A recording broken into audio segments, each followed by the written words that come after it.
बहुत समय पहले की बात है। जंगल में एक बरगद का पेड़ था। उस बरगद के पेड़ पर एक बगुला रहा करता था। उसी पेड़ के नीचे एक बिल में एक सांप भी रहता था।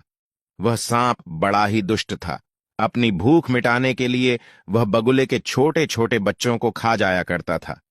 इस बात से बेचारा बगुला बहुत परेशान रहता था। एक दिन की बात है। मछली पकड़ते पकड़ते अचानक उसकी आंखों में आंसू आ गए और बगुला नदी के किनारे बैठकर जोर जोर से रोने लगा।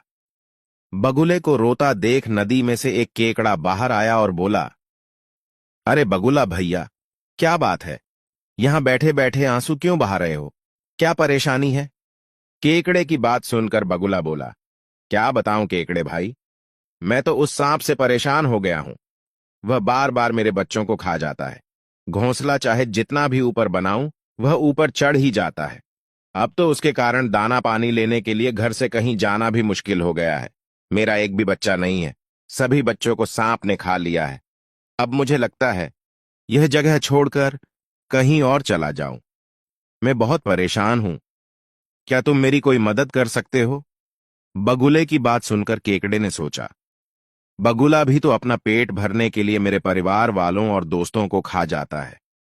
क्यों ना ऐसा कोई उपाय किया जाए कि सांप के साथ साथ बगुले का भी खेल खत्म हो जाए।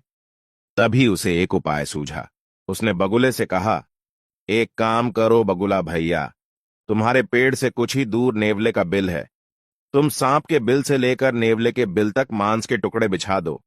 नेवला जब मांस खाते हुए सांप के बिल तक आएगा तो वह सांप को भी मार देगा। बगुले को यह उपाय सही लगा और उसने ठीक वैसा ही किया जैसा केकड़े ने कहा। उसने नेवले के घर से सांप के बिल तक मांस के टुकड़े डाल दिए। जब नेवले ने मांस के टुकड़े देखे तो वह उन्हें खाने लगा।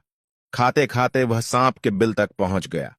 जब सांप ने नेवले को अपने बिल के पास देखा तो वह नेवले से लड़ने लगा। बहुत समय तक लड़ाई के बाद नेवले ने सांप को मार दिया। बगुला यह देखकर बहुत खुश हुआ। फिर नेवला वापस अपने घर लौट गया। अगले दिन नेवला खाने की तलाश में फिर उसी पेड़ के पास आया। जब नेवले को खाना नहीं मिला तो वह उस पेड़ पर चढ़ गया और बगुला के बच्चों के साथ बगुला को भी खा गया। इस कहानी से हमें यह सीख मिलती है कि किसी की भी बात पर आंख बंद करके विश्वास नहीं करना चाहिए।